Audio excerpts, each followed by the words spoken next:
Alors, on va continuer en revenant un peu sur le film avec Philippe Barrier.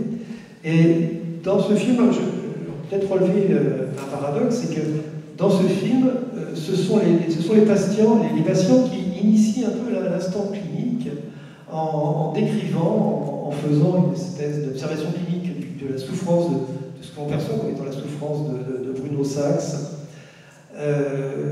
Alors, est-ce que, je pose la question, Philippe Barrier, est-ce que c'est vraiment une inversion des rôles? Est-ce que cette inversion des rôles pourrait être à la source de l'autonomisation du patient par rapport aux soignants? Et ça me rappelle la première manifestation qu'on a faite autour de Barberousse. Et dans Barberousse, il y a une petite gamine, Otoyo, qui arrive à sortir de sa prostration en prenant soin de son soignant qui a été totalement liquidé par ce qu'on n'appelait pas encore dans les années 50 le burn-out. Et quelque part, c'est elle qui devient le soignant de son soigné liquidé. Philippe Barrier, à vous. Merci. Je ne sais pas si je vais répondre directement à cette question. Je suis assez troublé parce que je me situe dans un tout autre registre. Et j'ai envie de deux choses. D'une part, de parler du film, qui m'a pas mal interpellé parce que je ne le connaissais pas. Et d'autre part, de répondre à ce qui a été dit par mon prédécesseur, sur lequel je suis d'accord avec le premier point, et peut-être le dernier, et c'est tout. Je ne sais pas si vous me connaissez, je suis patient de 44 ans de patience, de maladie, j'assume le mot. Et c'est paradoxal, mais c'est moi qui allais défendre des médecins, parce que, en particulier à quelques points que je viens d'entendre, c'est-à-dire cette distinction entre science d'un côté et obscurantisme de l'autre côté, je la récuse. Et je pense qu'on peut faire autre chose que de la manipulation du magnétisme en étant médecin et en n'étant pas strictement scientifique. Parce que la médecine n'est pas une science. La médecine est un art qui s'est adjoint les services d'une science et d'une technique qui ont évolué jusqu'à des dérives que vous avez parfaitement décrites, c'est-à-dire que la technique devient aussi une industrie, l'industrie pharmaceutique, etc., et toute cette emprise. Mais je pense que l'instant clinique véritable, vous l'avez dit bien évidemment, et c'est le point sur lequel je vous rejoins, c'est le patient. Et je ferai volontiers une citation de Canguilhem. Moi, je ne suis pas cartésien, je suis canguilhémien. C'est un rationalisme, mais je dirais que c'est une espèce de vitalisme rationaliste, rationnel. Canguilhem, je vais faire cette citation. Elle est un peu compliquée, mais je passerai peut-être mon temps à l'expliquer. Canguilhem dit à la page 77 de Le Normal et le Pathologique, qui est mon livre de chevet, qui devrait être le livre de chevet de bien des médecins, mais qui ne l'est toujours pas beaucoup. La médecine existe comme art de la vie, parce que le vivant humain reconnaît lui-même comme pathologique, donc comme devant être écarté ou corrigé, certains états ou comportements appréhendés, c'est un petit peu difficile, relativement à la polarité dynamique de la vie, et je l'expliquerai, sous forme de valeurs négatives. Nous pensons, le nous, c'est le nous de majesté de Canguilhem, et je m'y associe, nous pensons, mais pas en majesté, nous pensons qu'en cela, le vivant humain prolonge de façon plus ou moins lucide un effort spontané propre à la vie pour lutter contre ce qui fait obstacle à son maintien et son développement pris pour norme. Bon, alors je fais des cours de 2 heures sur ces 5 phrases. Je n'ai qu'une demi-heure, ça va être bref, mais ceci pour dire qu'il y a une norme qui est la norme médicale, mais elle n'est que la traduction plus ou moins exempte, plus ou moins exacte, plus ou moins approximative, de la norme biologique. C'est-à-dire, qu'est-ce qui crée une norme? C'est le vivant. Le vivant humain, la vie, dit Canguilhem, est normative. C'est-à-dire elle crée des normes, les normes de son maintien et de son développement. La norme biologique n'est pas autre chose que ça. Si on est mieux avec une glycémie à 0,8 ou 1,20 g, et l'industrie pharmaceutique a évidemment baissé la dose, peut-être pour vendre plus de médicaments, mais aussi par prévention, c'est parce que la vie est en danger si la glycémie grimpe et abîme nos vaisseaux. Alors je suis un petit peu déjà dans tous les sens, je vais essayer de recentrer. On a vu souffrir le docteur Sachs, mais on le serait à sa place, je veux dire, il reçoit toute cette souffrance à la figure, et il y oppose, j'allais dire ses faibles moyens, ses moyens de médecin, mais on se rend bien compte que cette souffrance est fondamentalement humaine. Et là où il va réussir, c'est quand précisément, il va traiter le patient en face de lui comme un être humain dans toutes ses dimensions. Et c'est ce que ne fait pas forcément le médecin. Vous avez employé le mot empathie comme quelque chose d'à la fois dangereux, et on voit effectivement le médecin du film souffrir parce qu'il souffre avec ses patients. Mais ce que j'appellerais l'empathie, c'est la capacité d'écouter et d'entendre ce que dit vraiment le patient. De l'entendre jusqu'au bout, de l'entendre dans sa singularité. Et la clinique, c'est ça, c'est l'absolue singularité de la personne. De l'entendre dans sa singularité et dans l'expression de quelque chose qui lui est propre et qu'il offre ou qu'il tend comme une perche au médecin. Que celui-ci ne sait pas toujours saisir. Et une partie de sa souffrance vient de là. Il écoute, mais il n'entend pas la solution que lui propose en quelque sorte le patient lui-même.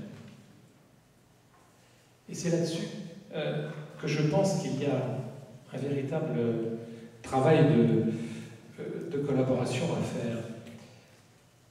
Et un effort de la part du médecin pour entendre ce qu'il ne veut pas entendre, ce qu'il ne souhaite pas entendre, ce qui le dérange, ce qui le blesse dans son autorité, dans son statut, ou ce qui le blesse en tant qu'être humain et ce qui lui impose la souffrance d'un autre.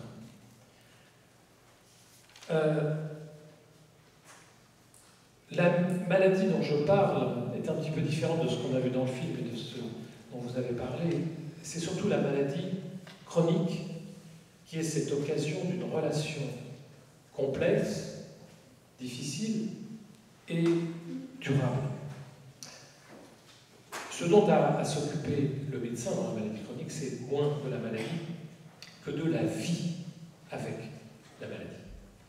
Parce que la personne qui souffre d'une maladie chronique est confrontée à cette situation de ne jamais guérir, de jamais se débarrasser de sa maladie et à vivre néanmoins la vie qu'elle peut avoir envie de vivre.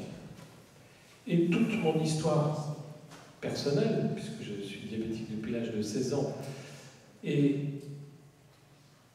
que je suis passé par toutes les phases de maltraitance, je veux dire d'auto-maltraitance, dans l'incapacité de me soigner par le refus de prendre en considération la réalité de la maladie, parce qu'elle atteignait en moi quelque chose qui était plus à craindre que la maladie elle-même. Et c'est pour cette raison que j'ai forgé le concept d'auto-normativité, qui est une façon d'expliquer ce prolongement dans la conscience humaine de la normativité biologique. L'être humain est un être vivant, mais un être conscient de lui-même et qui a une conscience réfléchie. Et cette normativité prend chez lui la forme suivante, c'est-à-dire qu'il s'agit de repousser la menace pathologique. Mais la menace pour un être humain sensible et conscient, c'est bien souvent d'abord la menace psychique. Et si la maladie menace mon identité, menace mon intégrité psychique, je préfère faire comme si elle n'existait pas. Ce qui est une conduite, évidemment, qui est une conduite à risque pour la santé. C'est ainsi que j'ai perdu 10 ans dans le traitement de mon diabète et que j'ai dépassé aussi. Je suis passé par une insuffisance rénale chronique, phase terminale, qui m'a mené en dialyse. Et j'ai eu l'extraordinaire chance, par l'évolution de la science et de la technique, de bénéficier d'une double transplantation rein-pancréas, qui m'a libéré de la dialyse, mais ne m'a pas tout à fait libéré du diabète, c'est-à-dire un fait que je suis toujours un patient au travail. Et dans ce parcours, j'ai découvert ce que j'appelle la nécessité interne de la norme, c'est-à-dire le bienfait qu'elle peut m'apporter. Et j'ai compris le sens de ma révolte, de mon refus antécédent, et du mal que peut faire une certaine conception médicale de la bienfaisance, c'est-à-dire vouloir le bien de l'autre à sa place. Le malade chronique est un malade qui est appelé à se soigner lui-même, en particulier le diabétique par exemple, il y a plein d'autres pathologies du même ordre, et il ne le fera que s'il en comprend par lui-même la nécessité interne. Or, une des choses dont souffrent les médecins que je rencontre, les médecins, les diabétologues, les endocrinologues, c'est d'une part de leur obsession, du fait de leur devoir de bienfaisance, de la non-observance du patient. C'est que 80% des patients chroniques ne sont pas ou mal observants. 30% ne sont pas du tout, 80% sont mal observants. Et donc, se font mal. Et le médecin, dans son souci de faire le bien, pense qu'il doit l'imposer au patient. Et il a fait ainsi de la relation de soins une relation d'obéissance. Ce qui est un contresens. Et ce qui crée, ce qui génère une résistance de la part du patient, un refus de la part d'un patient qui cherche sa propre norme de santé, sa propre norme qui n'est pas exactement la norme médicale, parce que la norme, de toute façon, elle est singulière, y compris la norme biologique. Le diabète n'existe pas, il y a des millions de diabètes différents, et qui cherche un équilibre entre cette norme à construire par le traitement, par la relation de soins avec un médecin qui veut bien collaborer avec ses intuitions, je veux dire les intuitions du patient, et son expérience clinique et sa propre science, pour trouver un compromis entre toutes les normes qui lui sont imposées par la vie, toutes les valeurs qui sont les siennes, qui étaient celles d'avant sa maladie, et qu'il essaie de maintenir, avec lesquelles il essaie de vivre, avec en plus cette valeur supplémentaire de santé qu'il doit construire, cette norme qu'il doit construire. Et bien souvent, le médecin souffre parce qu'il dit « mais ne comprend pas », ou « il n'y a rien à faire, il ne veut pas ». Alors, moi aussi, j'ai des exemples. Pour ma thèse de doctorat en sciences de l'éducation, j'ai rencontré un certain nombre de patients. Alors, ce n'est pas une cohorte, c'était 35 patients auxquels j'ai posé une seule question, très bien des essais. Comment vous sentez-vous aujourd'hui? Comment vivez-vous votre rapport à la maladie aujourd'hui par rapport à la façon dont vous la viviez à ses débuts? Une unique question sur laquelle ils m'ont raconté leur vie. Et pour beaucoup, c'était la première fois où ils s'exprimaient vraiment. C'est-à-dire que le médecin souffre, et on a vu dans le film, parce qu'en fait, il n'a pas les réponses auxquelles il peut s'attendre. Les gens lui racontent leur vie, et il pense qu'on n'est pas dans le sujet. Mais on est en fait en plein dans le sujet. Et le soin, c'est trouver les moyens de soulager cette souffrance qui est un tout. C'est-à-dire, je pense que l'être humain est un tout somato-psychique, et qu'on ne peut pas, dans l'affection, dans la maladie, distinguer la part de l'un et la part de l'autre, même s'il y a évidemment une réalité biologique indéniable, elle est aussi irréductiblement liée à quelque chose de psychique. Et c'est là que peut se nouer une vraie relation de soins dans la compréhension des hésitations, des impossibilités dans lesquelles se trouve le malade de se prendre en charge, de soigner, ou, comme on l'a vu, de venir tout le temps réclamer le même médicament, la même analyse, dans une espèce d'obsession, parce que le mal-être, la souffrance, elle est ailleurs. Mais elle n'est pas forcément du domaine du psychanalyste ou du psychiatre, ou même du psychologue simplement. Elle est un tout avec lequel la maladie, pour laquelle il vient se faire soigner, et même si elle est tout à fait bénigne ou secondaire, même si son cholestérol n'a aucune importance réelle, c'est un ancrage dans quelque chose qui est normatif, dans le sens où je l'entends avec Kerguelen, c'était dans le sens qui va dans le sens de la vie, du vivant, c'est trouver l'équilibre, l'harmonie entre des contradictions qui m'habitent et qui me troublent et qui m'empêchent de bien vivre. Et le médecin qui, non seulement écoute, mais qui entend, parce que beaucoup de médecins disent j'écoute, oui, mais il faut croire qu'ils n'entendent pas, et j'en donnerai d'autres exemples, va pouvoir dénouer quelque chose. Et je pense que c'est là son véritable travail, qui va être le véritable soin. Parce que ce n'est pas la molécule qui soigne. Elle soigne, dans certains cas, bien sûr, bien évidemment. Et je prends mes anti-rejets puisque je suis transplanté très sérieusement, mais aussi très méticuleusement, c'est-à-dire, je sais que c'est aussi un poison, comme tout médicament.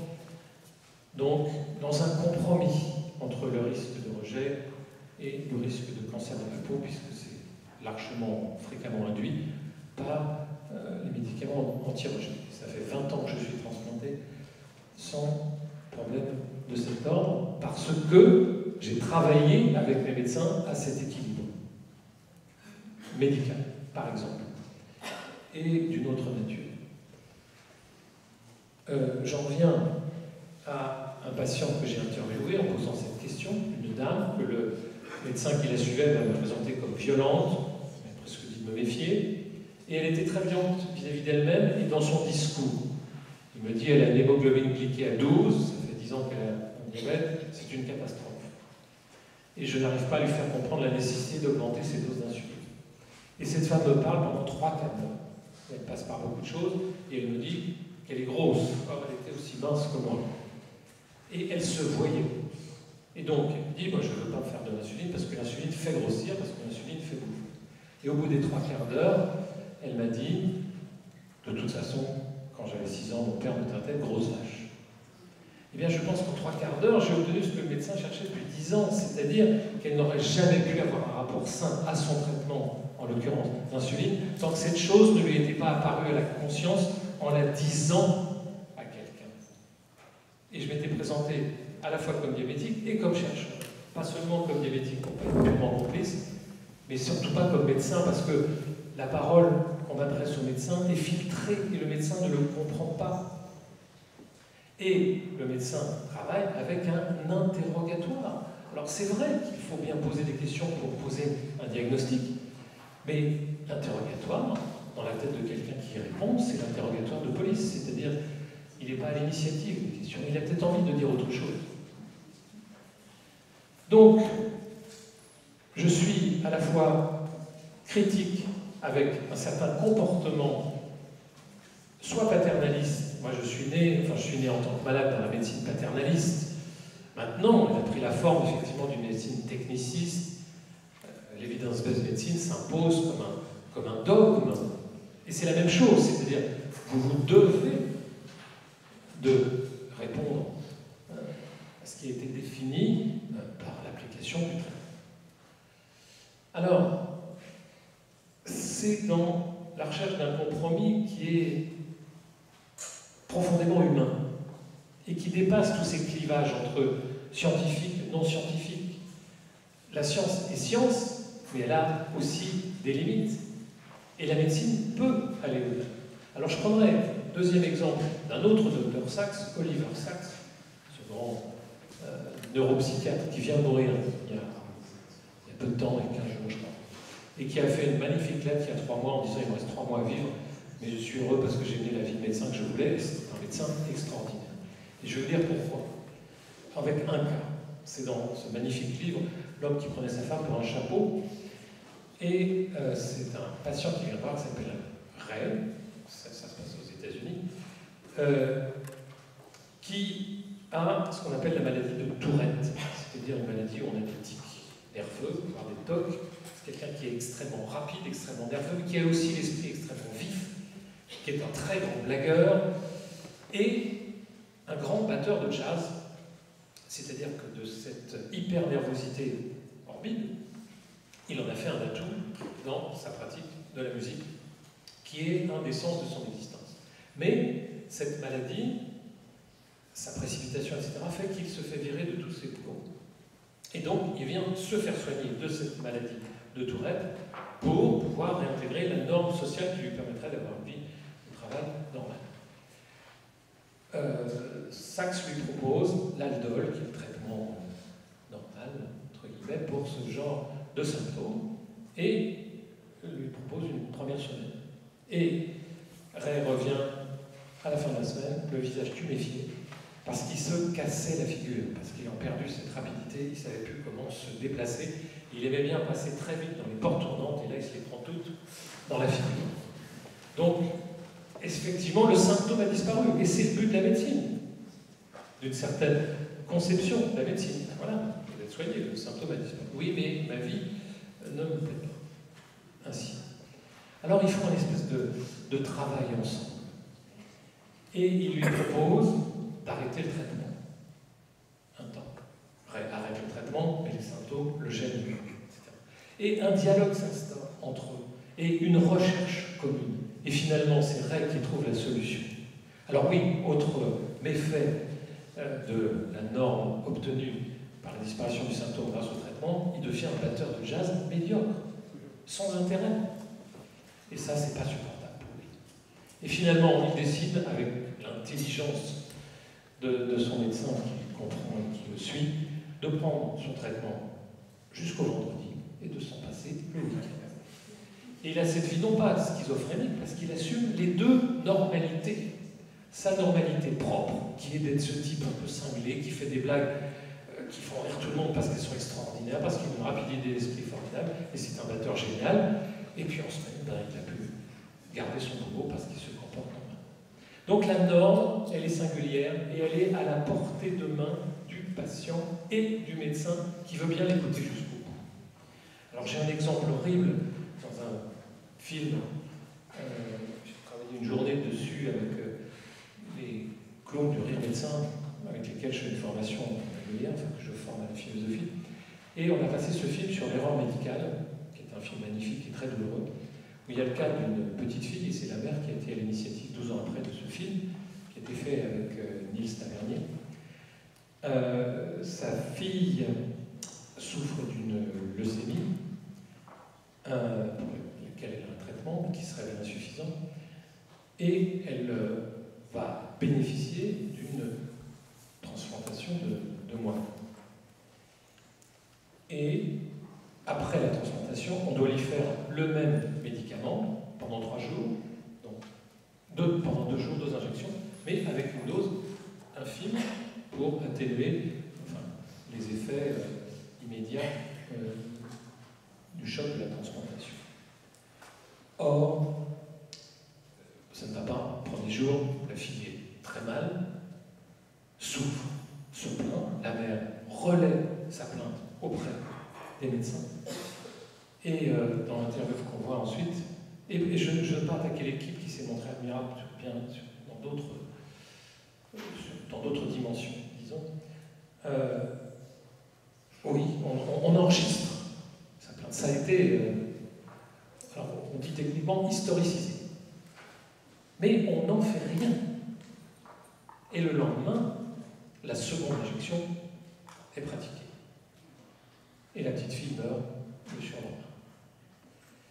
Et le médecin qui l'a entendu, qui a entendu la mère se plaindre, dit « J'attendais dans une angoisse terrible le lundi pour discuter avec mes collègues de la conduite à tenir. » Bon, on a écouté, mais on n'a pas entendu la plainte. Et qu'est-ce qui s'est passé? On a fait 2 injections de 1000 fois la dose. Bon, et alors, il y a eu une erreur, effectivement, des infirmières, mais on ne peut pas leur jeter la pierre parce qu'elles injectaient le même médicament. Enfin, il y a toute une histoire extrêmement complexe. Ça a été un drame pour tout le monde. L'infirmière ne s'est jamais remise de son geste. Mais ce qui m'a bouleversé et absolument choqué et révolté dans le film, c'est qu'on dit on vous a entendu, on vous a entendu. Mais on n'a rien fait. Pourquoi? Parce que, comme vous avez employé ce mot que je trouve horrible, elle est profane. Et la science dit, bon, il y a des troubles après la transplantation. Alors j'ai un autre cas, c'est un ami, je fais des dénonciations. Bon, il n'y a pas longtemps, sa fille se fait opérer de l'œil, il a une souffrance terrible, et il est divorcé, il vient avec sa femme, son ex-femme, pour l'intervention, etc. Et tous deux dénoncent, enfin disent, écoutez, notre fille souffre beaucoup, faites quelque chose. Ils se font rembarrer. En fait, on n'a pas pris sa tension oculaire, elle avait une tension oculaire terrible, et le lendemain, on l'a soignée, on a attendu une nuit. Là, sa vie n'était pas en danger de son œil, là, la vie de la petite fille a été perdue. Et les médecins sont, après ça aussi, ont énormément souffert, je veux dire, mais ils n'ont toujours pas... Alors, ils ont dit, voilà, c'est une mère qui parle. C'est-à-dire que là, on fait de la psychologie. Alors on dit, bah oui, mais on est ouvert aux sciences humaines, on fait de la psychologie. Les médecins en charge de l'œil de la fille de mon ami ont dit, votre fille a exagéré sa plainte pour vous rapprocher, parce qu'elle voyait papa et maman divorcés, enfin réunis. Non, c'était simplement qu'on n'avait pas pris sa tension oculaire et qu'elle avait une tension oculaire extrêmement vive. Et puis le médecin, de la même façon, a dit, bon, bah, la maman exagère un peu et la fille, c'est une petite fille. Voilà. Alors, le médecin souffre. Le médecin souffre parce qu'il n'a pas encore appris à entendre et à faire confiance, ce que j'appelle, ce pas un mot magique, l'autonormativité, c'est simplement la sensibilité du patient à sa propre souffrance et la connaissance qu'il en a et qu'il ne demande qu'à faire partager. Et je pense que tout le monde souffrirait un petit peu moins, il y aurait moins de dégâts du côté des patients, et il y aurait moins de souffrance du côté des médecins, s'ils pouvaient faire ce pas de dépasser les dichotomies. Est-ce que je suis dans la science? Est-ce que je suis dans l'empathie? Dans trop d'empathie. L'empathie véritable, c'est-à-dire l'écoute, ne fait pas souffrir, elle libère.